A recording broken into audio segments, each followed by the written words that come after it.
Okay, good morning, everybody. Hope everybody's well. Happy Monday. For those that are joining us live, thanks so much for being here.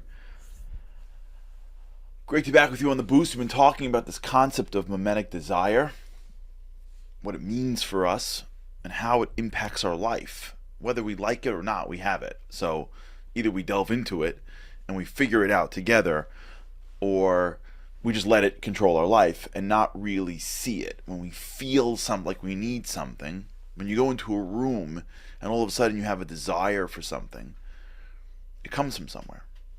And knowing where it comes from, the knowledge is power. You can do something about it. We can either choose to listen to it and know that you're choosing to listen to it, or do something about it, but at least you know. So as we spoke about last week, this idea that looking at somebody else without us realizing it gives us some desire for it. But there's some parameters that I want to talk through with you. The first parameter is proximity. So if you're within proximity of the person, that increases your desire to get what they have. And I'll give you an example. I don't know if you've had this before. If you ever had like a role model that you wanted to meet, not like someone who is like a celebrity, but like somebody who is a couple of orders, so to speak, above in some area. You're a new associate and this is the partner. You're just starting out as an employee and this is the CEO, right? You're a new teacher and this is the principal, right? Whatever it is. You read someone's book or you hear somebody at the front of a room, whatever it is. There are people that other people look up to. And you ever meet them, not meet them once, but spend time with them. What you'll find is the more time you spend with them, whether you start working for them or you're now in the same room with them or you're in a meeting with them, the more they get closer to your proximity, which means the more you see them as being like you. They don't share their years of work. They don't share their hours upon hours of sacrifice to get where they get. They're acting, if they're somewhat non-arrogant, they're acting like any other normal person. And so as we spend time with them, they feel to us like us. And so then we start asking ourselves, well, what do they have? Because if I'm like them, then I should have what they have. And slowly, as individuals who once were beyond what we desired gets into our lives, even if we don't really have the past or what goes on behind closed doors, we start to create a expectation that I should have that too. Now, I'm not saying you shouldn't, but the desire is what I'm getting at. A desire to have the things that they have, or to strive, or the lack of satisfaction with the things that we do have, because they're now, when you put it in proximity to somebody else, not what somebody else has. You stay in someone else's home and you look at them and go, well, why do they have that and I don't? And now you go back to your own home, and in your own home it just feels smaller. You look at someone else's family. This is one of the great challenges of the internet, right?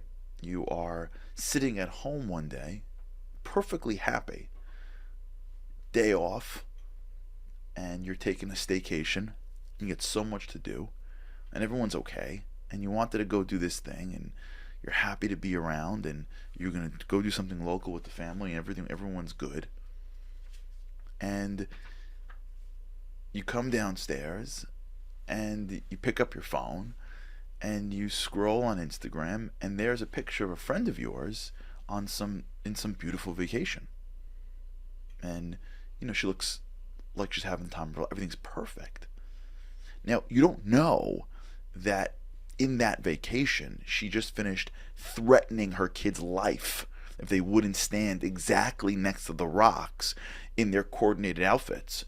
and she's in the middle of a fight with her husband, but for those 3 seconds, after 30 takes, they got a good shot, which she then took, and because you can do this now, filtered, changed the background, increased the lighting, and then posted. So here you are downstairs just on a staycation. Everyone's sort of being okay, looking forward to it. Not traveling, schlepping, packing, food, just you are where you are. And what pops up is someone else's glamorous life. And you know that person, she's a friend of yours. Now, even if it's not fully true, because it's just one shot, it doesn't matter, because the picture says 1,000 words. Now all of a sudden your staycation feels like it's not enough. All of a sudden you feel like you're not as successful. A person now who was in your life, as you see her life right in front of you, you start realizing that, oh man, I don't have that. And so now the desire comes out of nowhere. But I'm saying it because last week, if you were listening, we were talking about how it impacts your sacrifice and how it impacts your ability to go all in what you believe in because you want everything. Or you want whatever is exposed. We want whatever is exposed to us. Now we're going to another level. What we're saying is, I feel less. And I have the exact same that I had a minute ago. Just now, the proximity to what someone else has is now in my face. I don't got to be on that vacation. I get to just watch it. I get to see somebody else. As soon as I determine that person's like me, because I don't really know the person, or I do, but I don't really understand what's in the background of their life. As soon as I make that choice, then what they have, I want. This happens with kids all the time. Kids are going someplace for the summer, or they're going someplace for a winter break, or they're going someplace for a holiday, and they're happy. Like they're thrilled. And then they go to school, and one kid in school is going to someplace bigger, better, more grandiose, and the kid comes home and says, "We never go anywhere." Or, no, they don't say anything. They're just upset. "What's the matter, honey?" "Nothing." "What's the matter, honey?" "Nothing." "Nothing." "This is what you made for dinner?" "Well, you love this dinner." "No, you always make the same thing for dinner." "You okay?" "I'm fine." "You don't ever go anywhere." "What? What do you mean? We're going here. You were happy yesterday. What happened?"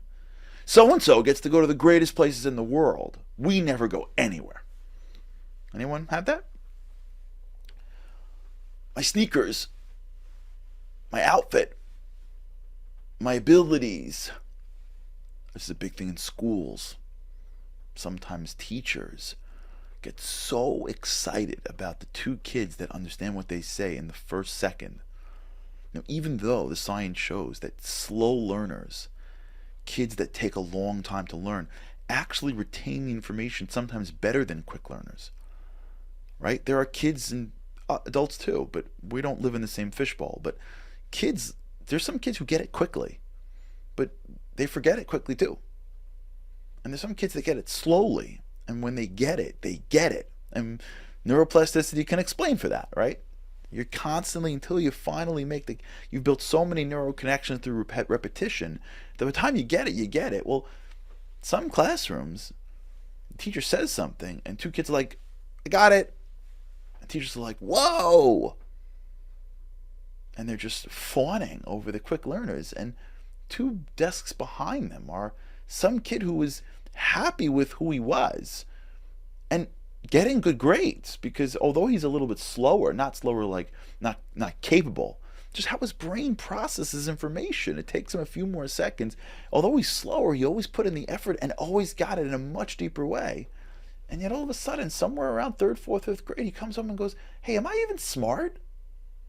And you go, "What do you mean, are you smart?" "Of course you're smart. You've been getting incredible grades your whole life. What do you mean?" "I don't know." "What was that? What was that?" As soon as the kids in the front row got the fawning, he wanted to get it quickly. That was his new desire. It was mimetic. And now the fact that he didn't get it quickly, and he wanted to get it quickly, created a gap. Now this is life. What are we going to do? Hide in a cave? So we'll talk about it. Let's first get it, and then we can figure out what to do with it.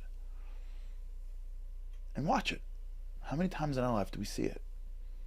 I'm okay until someone else has more, and then now I'm not okay. There's a lot of suffering, not like painful physical suffering, but emotional suffering that takes place in life just because we want something that we didn't want a moment ago. And now the gap of wanting it and having it creates unnecessary negativity that we didn't have and only hurts our ability for real happiness. Okay, we'll talk about it. We'll talk about what to do with it. But we'll talk about it. All right, everyone, have a great day. God's help. Can't wait to see you again tomorrow. Have a great day. Living on a lifeline. The world doesn't ever seem to change. Looking for the sunshine, but you're caught up in the rain. It's like your eyes are wide open, but you cannot see. You're watching life pass you by like 1, 2, 3. Walking in destruction. The winds of life blur your vision. All the devastation. Forever feels like you're on the run. It's time. No one else can set you free. You're locked inside, and only you have got the key.